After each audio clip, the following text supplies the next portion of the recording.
दोस्तों नमस्कार। हरियाणा में विधानसभा चुनाव प्रचार जो है वो समाप्त हो चुका है और अब बारी है 5 अक्टूबर को होने वाले मतदान की। उसके बाद 8 अक्टूबर को पता चलेगा कि हरियाणा की गद्दी पर कौन करेगा कब्जा। लेकिन थोड़ा सा इस चुनाव को समझना जरूरी है दोस्तों कि चुनाव में आखिर किसका पलड़ा भारी दिखाई दे रहा है, किसके मुद्दे जो हैं वो चलते हुए दिख रहे हैं और कौन घिरता हुआ नजर आ रहा है। थोड़ा समझना जरूरी है दोस्तों। अगर हम हरियाणा में भारतीय जनता पार्टी की बात करते हैं दोस्तों, तो भाजपा जो है अलग अलग मुद्दों से पहले से ही घिरी हुई थी। इन मुद्दों का जवाब देने की बजाय भाजपा जो है अपनी पुरानी राजनीति पर ही काम करती हुई नजर आई। ऐसा लग रहा था कि लोकसभा चुनाव के बाद भाजपा अपनी ध्रुवीकरण, सांप्रदायिकता वाली जो राजनीति है, हिंदुत्व वाली जो राजनीति है, उसको थोड़ा सा विराम देगी या थोड़ा कमजोर करेगी उस राजनीति को। लेकिन ऐसा कुछ नहीं हुआ, बल्कि वो राजनीति जो है वो और भी ज्यादा गरमाई, बहुत ज्यादा उस राजनीति को हवा दी गई।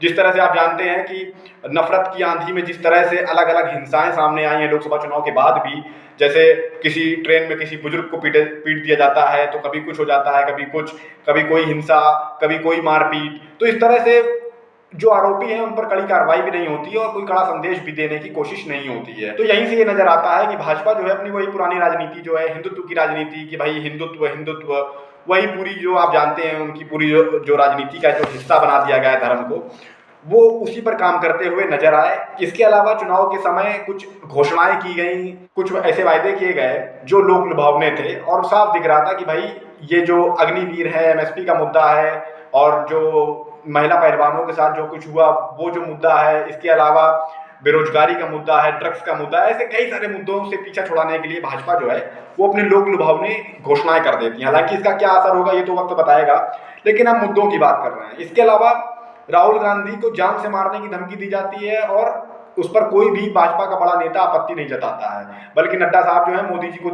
दी जाने वाली गालियां गिना देते हैं।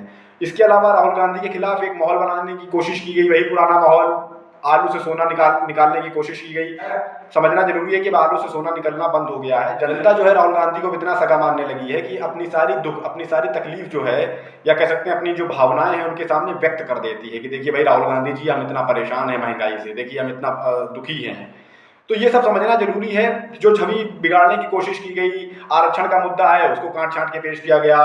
अभी कहीं कुछ हो गया, कहीं उन्होंने कुछ कह दिया, कहीं आलोचना कर दी, तो आप उनका जवाब देने की बजाय उनको देश विरोधी साबित करने की कोशिश करते हैं, उनको अपरिपक्व या गैर जिम्मेदार नेता साबित करने की कोशिश करते हैं, कम समझ वाला नेता साबित करने की कोशिश करते हैं। वही पुरानी राजनीति जो पहले से चलती चली आ रही है भाजपा की, उसी राजनीति को आगे बढ़ाती हुई नजर आई भाजपा। इसके अलावा कुछ घोषणा पत्र जो है, अपने चुनावी वायदे जो हैं, उसके जरिए भी माहौल बनाने की कोशिश की गई। अब थोड़ा सा कैंपेन की बात कर रहे हैं अगर भारतीय जनता पार्टी की, तो कैंपेन में बहुत ज्यादा दम नजर नहीं आया। चुनाव प्रचार के आखिरी 2 दिन तो हरियाणा से भाजपा के बड़े नेता गायब हो गए। प्रधानमंत्री मोदी जी से लेकर अमित शाह और नड्डा तक कोई भी नहीं दिखा आखिरी 2 दिनों में। तो ऐसा साफ दिख रहा है कि अमूमन ऐसा देखने को मिलता नहीं है कि भाजपा आखिरी दिनों में मैदान खाली कर दे, क्योंकि आखिरी दिन जो होते हैं प्रचार के बहुत ही अहम माने जाते हैं।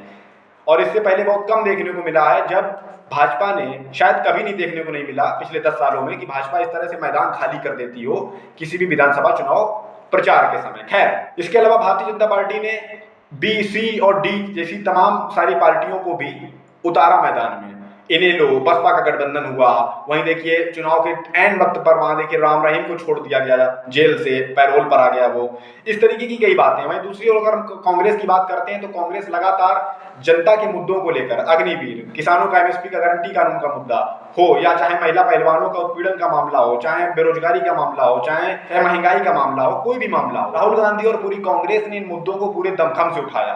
चुनाव प्रचार के आखिरी दिनों तक, आखिरी घंटे तक जो है कांग्रेस इन्हीं मुद्दों पर भाजपा को घेरती हुई नजर आई। इसके अलावा राहुल गांधी विदेश में हरियाणा के युवाओं से मिलते हैं, उसका फिर काफी जोर शोर से उस मुद्दे को भी उठाते हैं चुनाव प्रचार के एन वक्त पर। इसके अलावा वो अलग अलग लोगों से अलग अलग जगहों पर मिलते हैं, परेशानियां सुनते हैं। कोई परिवार पहचान पत्र का से परेशान है, कोई महंगाई से परेशान है, कोई बेरोजगारी से परेशान है। अलग अलग मुद्दे, अलग अलग लोगों से, एथलीट से मिलते हैं, महिलाओं के घर जाते हैं, खाना खाते हैं। यानी जनता से जो कह सकते हैं ना, डोर टू डोर कैंपेन वाला जो अभियान है, उसको भी वहां चलाते हुए नजर आए वहां राहुल गांधी। चुनाव प्रचार के आखिरी दिन कांग्रेस ने भाजपा के एक बड़े नेता अशोक तंवर, जो कि एक दलित नेता भी माने जाते हैं, उनकी लगभग 6 से 7 सीटों पर अच्छा उनका प्रभाव माना जाता है, उनको कांग्रेस में शामिल करा लिया। बताया जा रहा है कि इस बात की जानकारी सिर्फ राहुल गांधी को थी कि अशोक तंवर जो है ये भाजपा छोड़ करके कांग्रेस में आ रहे हैं और इसकी जानकारी राज्य इकाई के लोगों को नहीं थी। यानी यहाँ साफ कह सकते हैं कि राहुल गांधी ने भाजपा को प्रचार के आखिरी दिन भी बड़ा झटका दे दिया। तो अगर हम कैंपेन की बात करते हैं, मुद्दों की बात करते हैं, तो इसमें कहीं आगे नजर आती है कांग्रेस।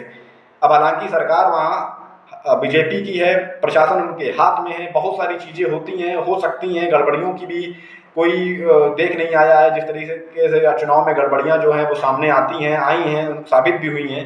ऐसे में कुछ कहा नहीं जा सकता। लेकिन मुद्दों के आधार पर अगर हम बात करते हैं, कैंपेन के आधार पर बात करते हैं, सर्वे के आधार पर बात करते हैं, ओपिनियन पोल जिस तरह से सामने आए उन पर बात करते हैं, तो कांग्रेस कहीं आगे नजर आती है। क्या कुछ होगा 8 अक्टूबर को पता चलेगा।